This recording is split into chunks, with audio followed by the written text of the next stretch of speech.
This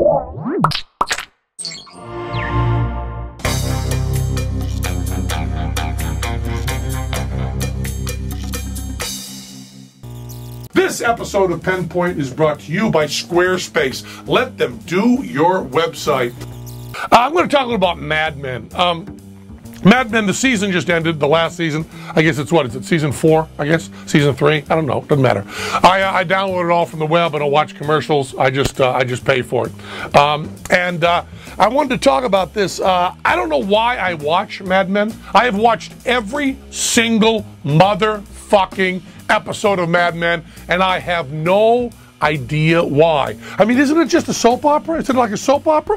But I like it. I enjoy it. First of all, Rich Sommer, who plays one of the ad guys, the guy with the glasses, kind of a broad-shouldered guy.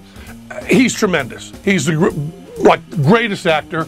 He's not in it enough, but he also loves Penn and Teller. He's always very nice to me, so I love him. I love the, everybody loves Joan, the redheaded, I guess the correct term from the 60s was bucket of fuck, which she is. And I watched one thing on like the making of Mad Men, and I should have never watched it because when I saw her not in the Joan character, it just shows what a tremendous actress she is, because she's so different in this little, she's like a hippie LA actress, okay? Hippie LA actress who I would never want to talk to, but Joan on the show, I just love everything about her. So, that's the mark of a really good actor, when you can not like them off stage. I just saw a little bit of her. She's probably great. And, Draper, the main guy, John Hamm, I guess is his name, is a fabulous actor and so good looking. If I looked like John Hamm, I would just stand in the mirror and look at myself all day long. I wouldn't do anything else. I'd have nothing accomplished. I don't know how he, rehearses or learns anything. Because you can't look cooler, you can't smoke cooler, you can't do anything. He's just great. So Mad Men is on, and I'm watching it. And there's something that drives me crazy, because I do not like style and style and decoration and beauty and perfection unless there's a really clear idea. And Mad Men, for every time it's on, I can never find any sort of clear idea. I mean, what is the idea of it? That boy in the 60s, they smoked a lot, they drank a lot, they were, they had problems with homophobia, anti-feminism, treating women badly, with racism. Is that the whole point? We just look back at that and go, wow, they had a picnic and threw litter down. Is that the whole point? Is to say how far we've come? Or is the whole point that how far we haven't come? How we're very much similar to that? I don't know. I don't know at all. I have no idea why I'm watching it. When I listen to music, like when I was a child, listening to Frank Zappa, was really always simple for me to understand Frank Zappa. The musical ideas were very clear and crisp. The literary ideas were clear and crisp. The back of his record would tell you to read Franz Kafka's In the Penal Colony. I would go to the library before I listened to the record. I would go to the library and get the book and read In the Penal Colony by Franz Kafka, then come back and understand the Zappa music. It was really easy for me. Dylan was always easy for me. Always clear-cut ideas, symbolic, high-level abstraction, but very clear ideas. You knew he was trying to tell you something, especially the early Dylan stuff and the later Dylan stuff. Sometime in the middle, you're not really sure what he's trying to say, but, always very easy for me. The hardest band for me, man, are they a hard band, the Rolling Stones. Because the Rolling Stones have this amazing image and sound, and they're just all this stuff.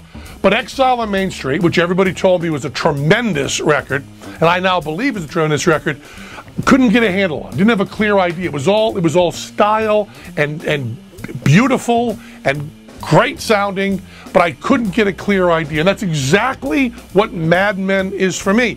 I don't have any idea why they're doing it. I mean, there's no, like in the police officer show, I understand that completely.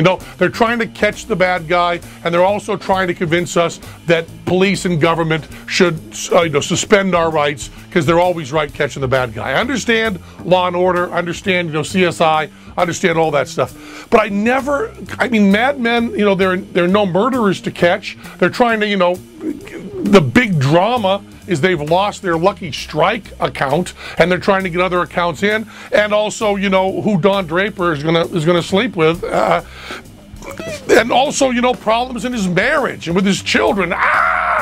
No interest in that at all. But I keep watching, and I don't know why. What I would like to hear about Mad Men, what I'd like to hear, you know, they have these. I buy it on iTunes, so they have this separate little 4-minute thing where the guy who created it talks about it, you know, and actors talk about it, and they always talk about what this episode means. That's so helpful for me, because when they say, you know, this is about every character, you know, lying about what they are. And what they tell themselves they are and what they really are, I understand that so much more.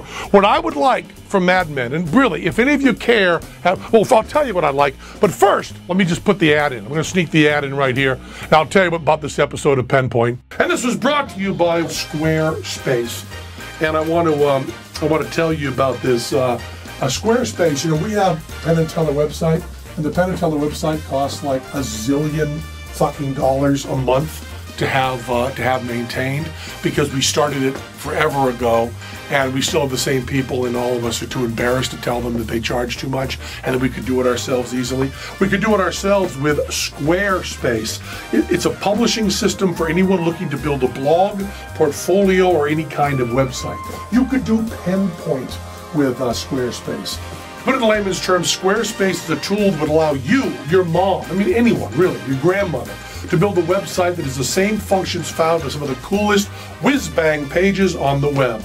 If you already have a site, you want to make it easier to use, no problem. Their newly launched Site Importer tool makes it extremely easy to move sites from other environments into Squarespace. They even have a ton of new social widgets, so no one will forget about your Twitter, okay?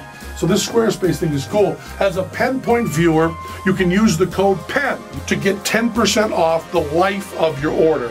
Go to squarespace.com to get started and tell them Penn sent you. Here's what I want to know, and please, what's his name? Weiner or something? Who created it? The Sopranos guy? Maybe you could do this for me. Maybe you could answer this video for me. Just tell me, what the fuck was the pitch on Mad Men? When you went into the, I know you were a big cheese to the Sopranos, you know, your box, you know, your television gold. You're a genius, that's clear. But what was the pitch when they said to you at AMC, what's this show going to be about? Did you say it's just going to be about the 60s and the size of the fruit will be perfect and all the colors will be perfect and they won't use one phrase that wasn't used in the 60s? Is it just a time capsule? Or is there some sort of, is it the, was it a guy who pretended to be someone else and how he comes to grips with that? Is that what you're doing? Or is it just, is it Exile on Main Street or is it Zappa? Please, just explain it to me. Why the fuck am I watching Mad Men? I like it. That's not enough.